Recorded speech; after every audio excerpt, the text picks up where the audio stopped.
So WhatsApp guys, good morning. के छ हालखबर? सन्चै हुनुहुन्छ? म नि सन्चै छु गाइज।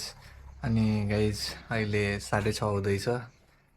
अनि आज अलि बिहानै उठ्यो चाँडै, किनकि आज चाँडो लाइब्रेरी जान्छु। अनि अर्को कुरा कि आज टन्नै पढ्नु पर्ने छ। अनि आज त बाहिर अलि चिसो छ कि, यहाँ हेर्नुहोस्। सो चिसो छ, त्यही भएर मैले ज्याकेट चाहिँ निकालेँ।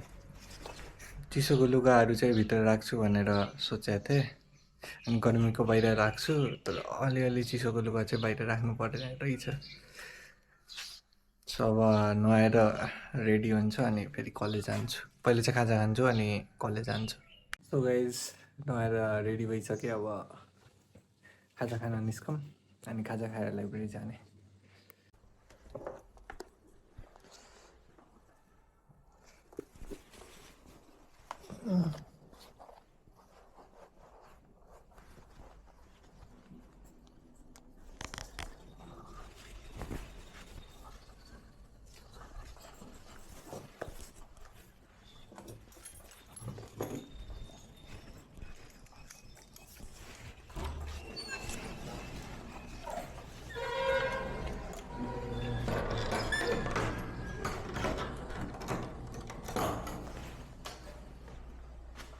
हाँ भैया।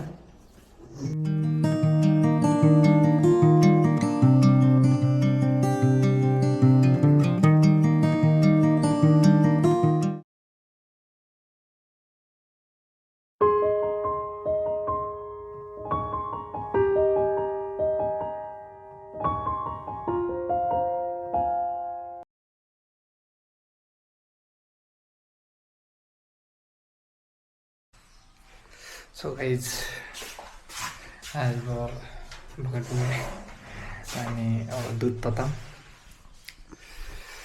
दुध चाहिँ कुनमा छ, दुध यहाँ रहेछ। अनि यो हाम्रो किचन, सानो किचन। आज दुध र हर्लिक्स खाने हो, मिक्स गरेर। केटाहरू उठाएछ कि छैन एकचोटि गएर चेक गर्नुपर्छ। पहिला तताइहालौँ अनि गएर चेक गरौँ। आजकल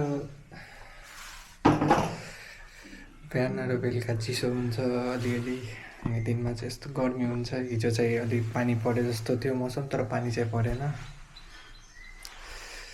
अनि अब हेरौँ।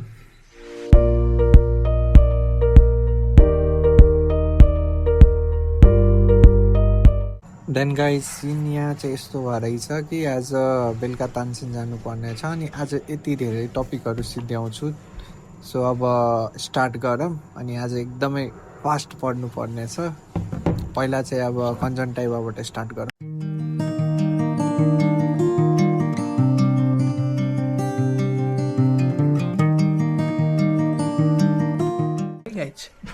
सो गाइज आज हाम्रो खानालाई शनिदेव लागेछ।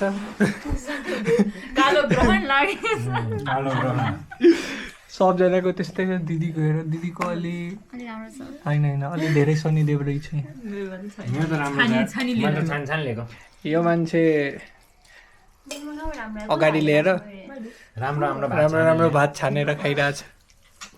त्यही भएर लास्टमा कहिले पनि खाना खानु हुँदैन। फर्स्ट पाक्ने बित्तिकै गएर झ्याल्छु खाना खानुपर्छ। दिदी तपाईँले के भन्नुहुन्छ? के भन्नु, भोक लागेपछि यस्तो खाना खानु परिरहेछ। यत्रो ड्युटी गरेर आज भन्नु। गाइस आज तानसेन गएर खाजा खाने हो म र दिदी। मासु लिएर आउन भनिरहेछ, हेरौँला। हामीले डिफ्रेन्ट कुरा खानुपर्छ।